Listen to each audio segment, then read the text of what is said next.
Hello world, I'm Zenit and welcome to the hands-on password cracking and security course on Code Red. In this section, we will look at some real-life cases where passwords were stolen or cracked and abused by an attacker. We will also take a look at how it could have been prevented and what the consequences for the company were. And as the title implies, this lesson will focus on data breaches and attacks that led to password dumps. Now, the first attack that we're taking a look at has actually nothing to do with password dumps, but it's the most current one, so let's take a quick glimpse over it. In July of 2020, attackers have gained access to Twitter employee accounts by means of social engineering. This means that rather than taking a hash and crack it or try to break a password, they convince the users to give them the passwords by posing as a third party like a bank or a company. For example, Microsoft. They then used those accounts to enter an administration console and altered the verification emails for multiple users, including Barack Obama and Elon Musk. With the email altered, they could simply use something like a forgot password mechanism to reset the passwords and enter in their accounts. Then they tweeted a Bitcoin scam using these high-profile accounts. Our first attack has to do with Zoom, and I'm certain that most of you, at least in 2020, have had to use Zoom at least once with our current situation. And hackers know this as well. So they attacked Zoom and leaked about 500,000 credentials up for sale. How did they do it? With credential stuffing. They collected multiple dumps of leaked credentials in the darknet or internet, cracked them and used them with automated tools on Zoom's login page. They could then evaluate the response and determine the valid credentials which they put up for sale. In order to not get their IP blacklisted or blocked, the attackers used something called a botnet, so they always use a new IP. As we saw in the last couple of sections, this is only possible because so many people use the same credentials for multiple websites. The only thing to do at this point for Zoom was to let them change their passwords, which they did. They requested that every user should reset their password or change it. In January of 2020, Canva became aware that 4 million cracked credentials were leaked. However, the attack took place long before that, in May 2019. The attackers were able to get 137 million user accounts with their hashed passwords and salts. The attacker could use the salts plus a combination of brute force and dictionary attacks to break the passwords. And as you can see, after 7 months, they were able to crack about 4% of them. It is unclear at this point if Canva used the pepper to slow the attackers down, but what we know is that they use bcrypt to hash the passwords.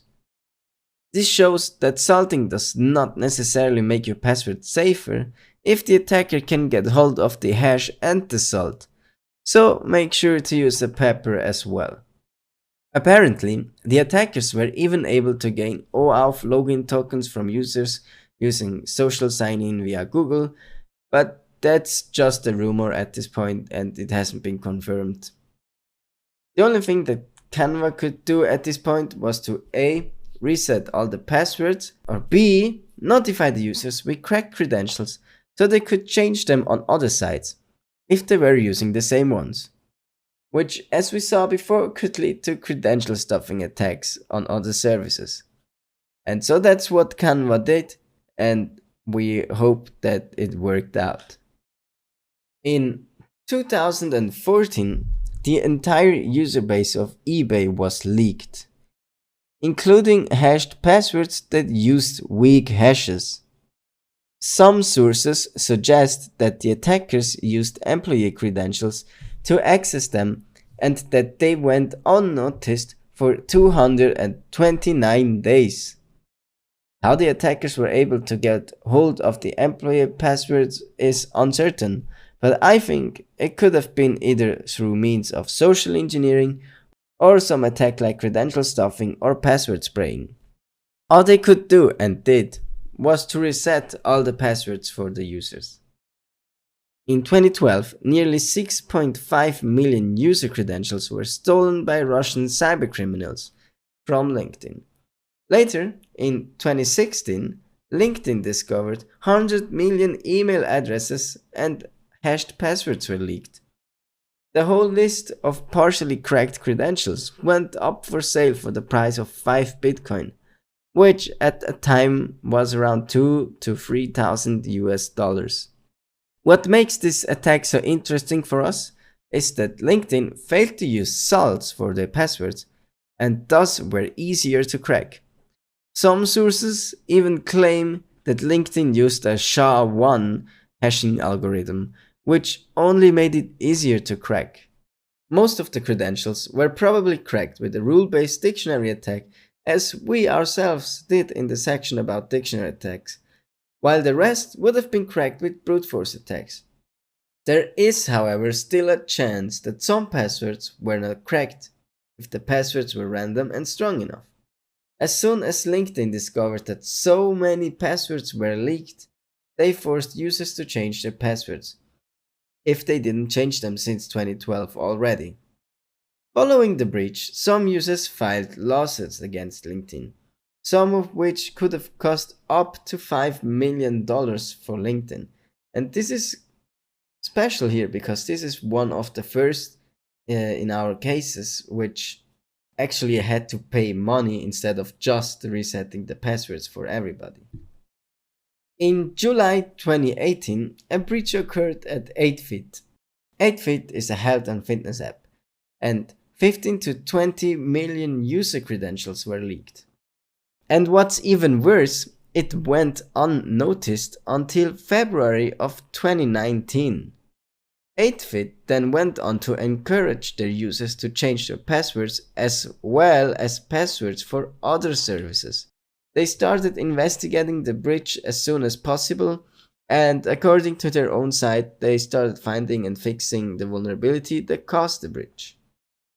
In 2013, Adobe has also suffered from a data breach. Different sources cite different numbers of stolen credentials, ranging from 35 million to 150 million.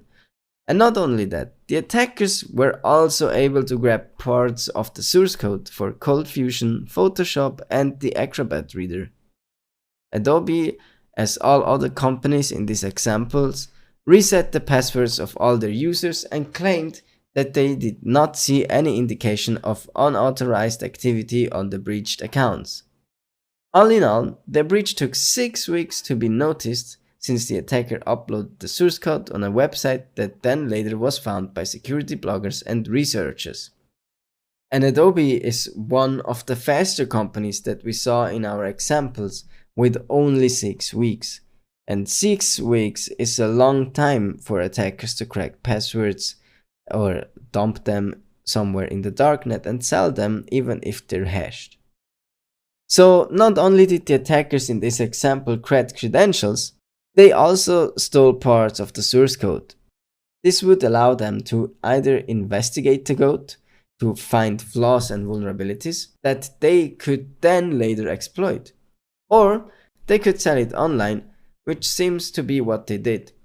Luckily, they did it in such a prominent way that some researchers found it, and the breach was found in only 6 weeks. So what can we learn from these examples and case studies? Everyone can be a target: big companies, small companies, social media sites, free tools like Canva, and even fitness and health apps. Attackers are usually focused on getting as many credentials as possible and then sell them in bulk on the darknet or internet. Other attackers can buy them and use them for password spraying and credential stuffing attacks. So make sure to never reuse your passwords on other platforms. Attackers gain passwords as a means to sell them or abuse them in other ways. They usually find the vulnerability or phish credentials of administrators and then dump the passwords. Often, the attack go unnoticed for weeks, months, or even years, which gives the attacker plenty of time to crack a chunk of those credentials and abuse them. In order to protect us and our users from this menace, we should implement the things discussed in former sections like salt, pepper, multi-factor authentication, strong password policies, and good hashing functions. It is important to use random, strong, and unique passwords every time we need a new one, and password managers can help us with that. Or we can use the method learned in the last section. Another thing we can learn is that some companies may get fined for having a data breach, depending on if they used current technology or not. So if you're using an old hashing algorithm, you can be fined for that if an attacker leaks your if an attacker dumps your passwords and they're cracked, because it was your mistake that you didn't use a good enough hashing function. So also make sure to use good hashing functions whenever you can. And with that, thank you very much for taking part in this course on CodeRed. I sincerely hope you enjoyed it and learned some things along the way that you can either use to make your application secure or handle your passwords better. I hope to see you in a future course or on my channel DevNull over on YouTube.